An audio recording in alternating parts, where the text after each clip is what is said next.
Kalian mungkin udah pada nonton ya Apple event kemarin lusa di mana tentang iPhone 13 yang mana Apple mengeluarkan most advanced, powerful, beautiful iPhones we have ever created. mereka selalu bilang gitu di setiap launchingnya iPhone. Ya, jadi iPhone ini diberi beberapa fitur yang katanya sih oke banget dan berguna banget buat kita para sinematografer.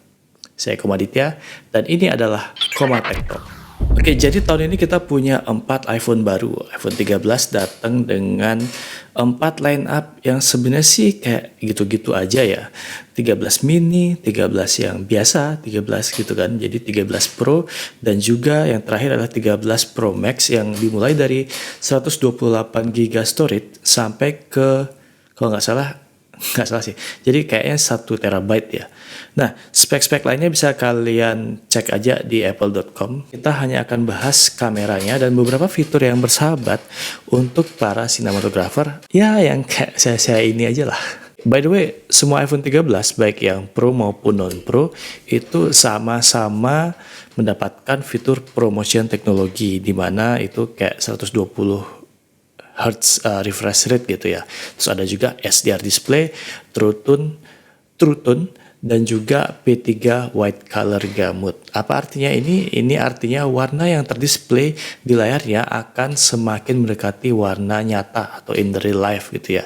Jadi pada saat kita mengambil foto atau video gitu, kita akan melihat apa yang kita lihat di dunia nyata dan juga apa yang kita lihat di hasil yang akan kita tangkap. Dan sensor ini bekerja sama dengan prosesor yang akan membuat hasilnya sedekat mungkin dengan kenyataan. Tapi kecuali kalian mengaktifkan fitur yang namanya photography styles yang bikin kita akan punya kayak tone personal gitu sebelum kita mengcapture atau mengambil foto. Jadi kita bisa bikin tone pribadi gitu guys di fitur photography styles ini, dan kita bisa ngatur warmth dan juga saturation dan nge-save itu untuk jadi semacam picture profile khusus buat kita aja. Tapi tetap aja sih, mending masukin aja kita ke Lightroom. Lagian udah ada Apple RAW gitu untuk bikin warna atau tone personal buat kita, ya enggak? Nah, jadi kameranya akan lebih tebal di iPhone yang Pro Phone dan juga diagonal di 13 mini dan 13 biasa. Karena kameranya sekarang memiliki sensor yang lebih besar ya, maka dari itu sepertinya mereka emang harus nambah ketebalan bump di setiap kamera, apalagi mereka menambah yang namanya sensor shift OIS untuk kamera utamanya, yang mana artinya itu stabilisasinya dilakukan pada sensor, jadi bukan di lensa gitu. Yang mana sebenarnya ini kan teknologi yang ada di DSLR gitu ya, artinya kamera utama akan memiliki stabilisasi yang oke banget buat dipakai untuk night mode maupun mengambil data dalam HDR. Ini sebuah bantuan yang bagus banget untuk komputasional fotografinya Apple yang sebenarnya udah bagus banget loh. Terus kita juga punya telephoto lens di mana di Pro Phone kita akan punya 77 mm dengan f2,8 dengan OIS. Ini artinya kita punya lensa telephoto yang lebih ngezoom lagi karena sebelumnya kayaknya 55 gitu dah. Dan akan tetap stabil. Jadi saya nggak sabar untuk mencoba ini untuk ngambil video juga karena saya lebih suka pakai lensa telephoto untuk ngambil close up kalau nge-shoot video karena kompresinya itu lebih enak gitu. Jadi bokeh di belakangnya dan muka orangnya tuh jadi kayak enak gitu. Tapi kita lihat aja nanti hasilnya gimana. Semoga kita bisa minjam punya orang kayaknya. Terus kita ada makro foto on wide angle lens. Nah, kita juga bisa mengambil makro foto dan juga video di wide angle lensnya dengan focal length yang kayak 13 mm gitu setaranya dan juga aperture 1,8. Fitur ini bagus banget buat kita yang suka bikin foto produk atau bahkan video produk. Jadi selain itu wide angle lensnya juga bisa untuk, jadi mereka akan bisa change fokus gitu loh. Jadi nggak lagi fix fokus, yang artinya kita bisa bikin wide shot dengan depth yang tipis-tipis gitu. Jadi bisa kelihatan lebih sinematik gitu. Ngomong-ngomong soal sinematik, jadi kita akan dapat fitur cinematic mode. Dalam fitur cinematic mode ini, kita akan bisa melakukan focus shifting setelah menangkap momen seperti di portrait mode, tapi dalam video.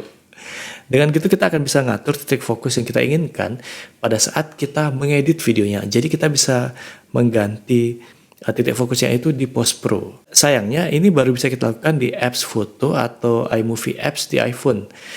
Semoga ini juga bisa kita lakuin di iMovie buat Mac ya, atau misalnya mungkin di Final Cut Pro mungkin kayak gitu. Semoga. Selain itu juga mereka akan menambah kemampuan untuk merekam dan mengedit ProRes RAW. ProRes RAW guys. Jadi ini wow banget. Terus terang ini sebuah hal yang sangat menarik di mana kita punya kemampuan untuk melakukan end-to-end production dalam sebuah HP. Nah, dengan prosesor A15 Bionic dari Apple ini kayaknya memang hal ini sangat mungkin ya. Sayangnya kalau ngedit di HP itu mungkin kayak gimana gitu ya rasanya kalau bikin short movie pakai HP gitu.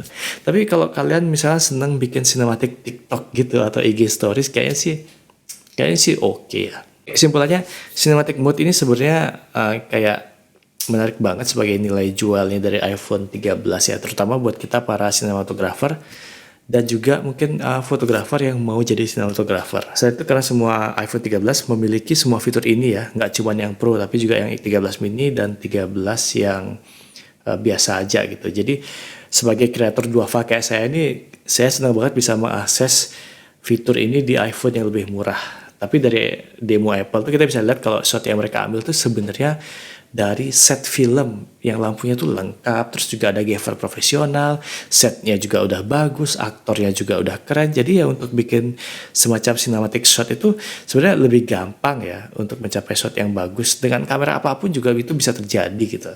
Ya namanya juga sinematografi gitu ya. Ini adalah kerja tim. Kamera itu hanya alat, sisanya ya kita kerjain bareng-bareng semua satu tim itu. Kecuali kamu travel videographer.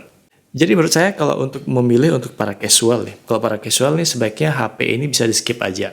Atau ya beli aja iPhone 12. Karena dua hal. Yang pertama tidak banyak fitur yang oke banget untuk bikin kalian itu upgrade gitu ya. Dan yang kedua ini artinya line up dari iPhone 12 ini semua line up-nya akan jadi lebih murah. Sementara itu buat kita para producer atau fotografer atau sinematografer, mari kita semua beli iPhone 12 juga. Oke, makasih banyak teman-teman yang udah menyimak. Jangan lupa like video ini kalau kalian suka dan juga subscribe channel saya kalau menurut kalian itu berguna. See you in the next video. Bye.